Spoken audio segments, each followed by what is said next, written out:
Hey, it's me again, and welcome to Gear Review. Today on the desk we have the lamzu Atlantis Mini 4K. If you have been living under a rock, lamzu is an up-and-coming brand who has recently been getting a lot of attention from the community for releasing the Atlantis, a direct competitor to the XM2 wireless, which we are still waiting for. Without further ado, let's get right into it. Let's start with the unboxing. While I don't care for the unboxing experience, some of the posts is at home may. So, it comes with all the things you would expect. A mouse, cable, 4K dongle, extra set of big feet, dot skates, and grip tape. The extra skates aren't in the footage because I've already put them on my mouse.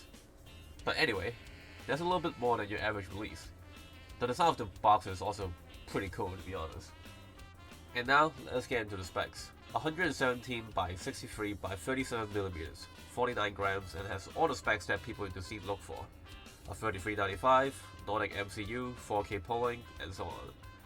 It uses what they refer to as lamzu custom switch for mouse 1 and 2, which are actually just mono blue shell pink dots.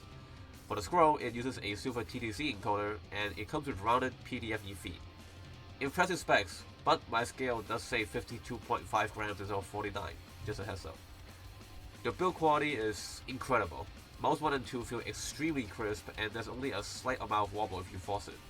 If I really have to nitpick, there's also an extremely slight amount of post travel. Again, unnoticeable in game. In fact, it's actually so crisp and light that sometimes I click on accident on the desktop. Scroll wheel steps are well defined but not loud like a Superlight. Far better than some other options in the industry. Coding is grippy with a slight, rough and powdery feel to it. Feels very nice in hand and doesn't make me sweat. Side buttons are amazing. No wobble and no pre or post travel, with my only complaint being that I wish they were a little bit bigger. There's no flex when I squeeze and nothing is loose in the mouse when I shake it. Overall, this is filled incredibly and I have no complaints.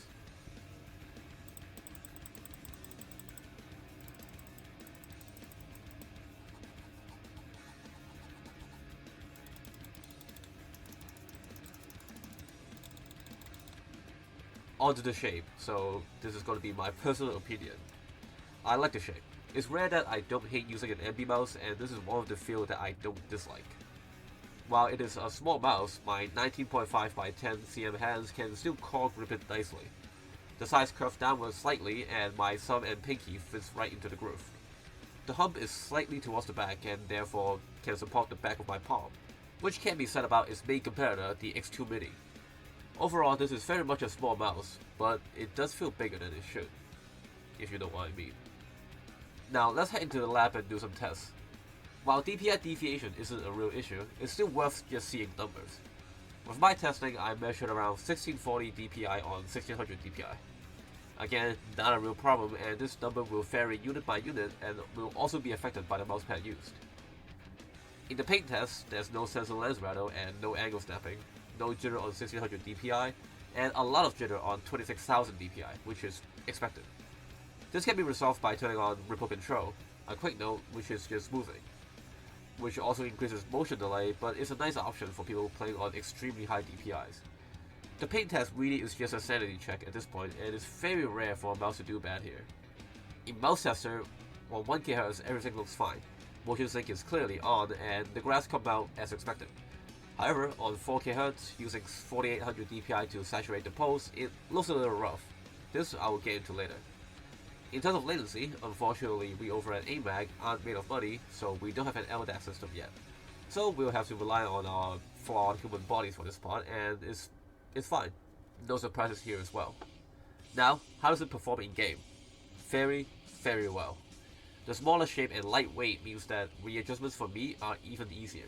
This translates into a sharp and controlled feeling when I'm playing. The scrolls are just defined enough to feel nice, but not so much that it feels difficult to scroll in Apex. Tap strafing and B-hopping feel natural. The clicks are again very crisp, and I believe that they're still a step above optical implementations.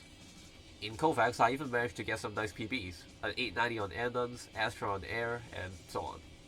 And now, 4K pulling in actual games. When I was first using this mouse on 4kHz, it was simply not usable on Kovacs and Apex. When I saturated the pulse a little bit more with a flick, it would immediately lag for a second. However, after a recent firmware update, it works just fine on my machine.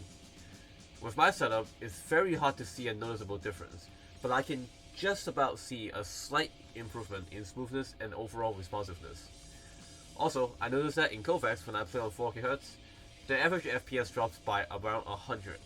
So if you don't have good enough specs already, definitely don't try 4K. Not to mention that if you have a 144Hz display or even lower, the benefits from 1K plus pulling would definitely be harder to see and probably won't even be noticeable. As for the software, it's very basic, which is what you want. Has all the settings that you would need and works just as expected. Battery life is quite good, lasts around a week for me on 1K Hz, draining much faster on 4K, and it charges impressively fast. Conclusion. For $100, this is a completely endgame mouse. I personally have no complaints, which is something that basically never happens. Without considering 4K Hz pulling, this is already an S-tier mouse that is built just as well, if not better than the biggest brands in the industry. While I personally believe that 4K Hz is a bit of a gimmick and requires quite a powerful PC, having the option at this price point is definitely a plus. If we look at the rest of the industry, the competition for Razer, for example, would cost $170. More if you're one of those idiots that bought the Viper SE. And the Superlight 2 from Logitech is $160 and only comes with 2K Hz and terrible skates. Going forward, the lamzu Atlantis Mini 4K will definitely be my new main, and it really makes me ask the question, what are the big brands doing?